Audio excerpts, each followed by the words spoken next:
Welcome to The Late Show, everybody. I'm your host, Stephen Colbert. Ladies and gentlemen, it has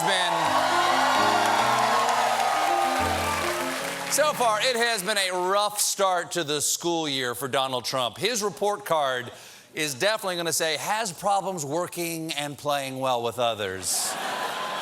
And there's not much we can do. What can we do? Because the Oval Office doesn't have any corners. You can't put them in a timeout.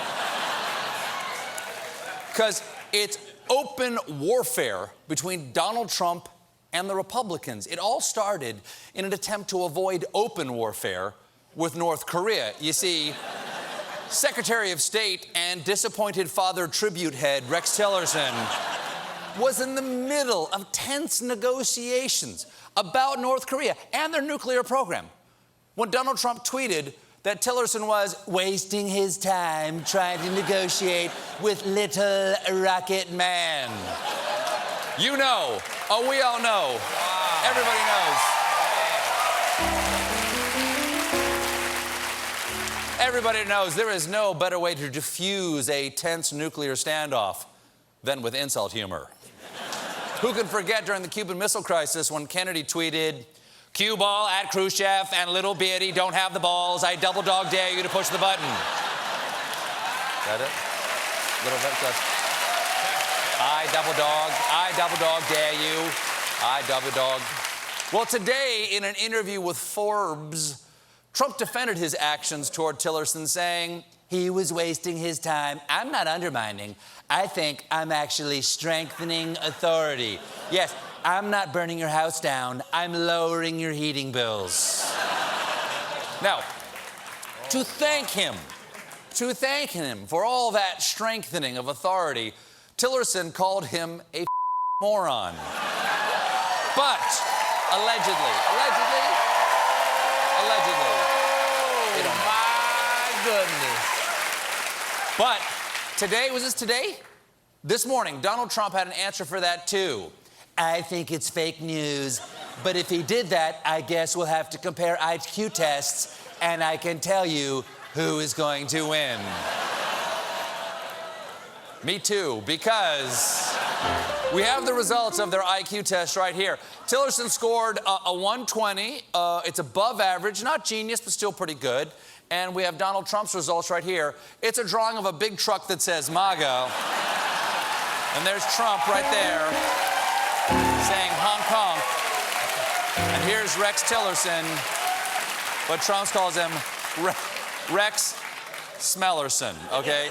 So it's a toss-up. We're not entirely sure. Okay, into this imbroglio enter chairman of the Senate Foreign Relations Committee and man rehearsing Hamlet, Bob Corker. Senator Corker, again, this is a Republican, member of the same party as the president, said that Tillerson, Mattis, and John Kelly are all that separates America from chaos. That's right. He believes we are in the before times. As head of the Foreign Relations Committee, keep in mind, Corker knows everything. He has access to all the secret foreign, I'm gonna say, stuff. And he has some bowel-loosening opinions about our president. In a recorded interview with the New York Times, Corker said that because of Trump's careless Twitter eruptions, we could be heading toward World War III. All this time, we've been worried the next war would be caused by artificial intelligence. Turns out the real danger is natural stupidity.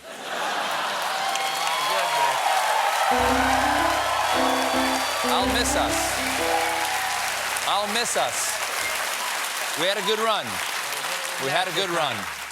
Now, Corker thinks the president is so impulsive, he has to be managed like a toddler, but that is ridiculous.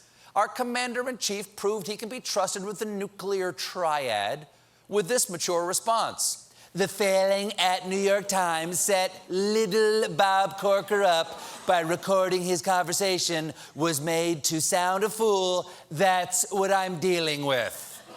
What you're dealing with is a crippling case of narcissistic personality disorder. That's two things, that and this. Allegedly. I'm not a doctor. This is not the first time that Trump has criticized Corker's height with the little. Last year, Corker was in the running to be in Trump's cabinet, but Trump thought Corker was too short to be Secretary of State. He even made him stand next to the sign, "You must be this tall to call the president a moron."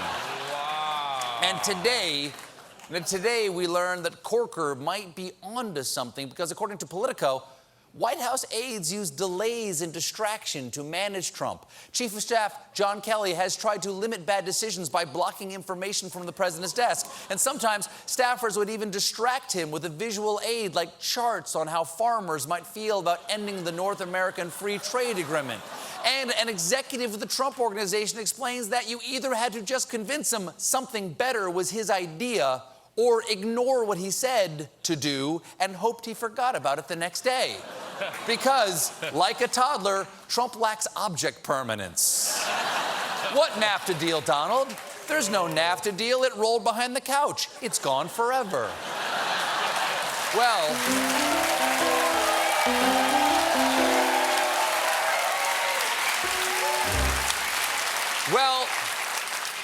the next time White House staffers need to distract Donald Trump, they can always show him this recent report from our in-house news team, Real News Tonight. Jim? Welcome to Real News Tonight. I'm Jim Ankerton. And I'm Jill Newslady.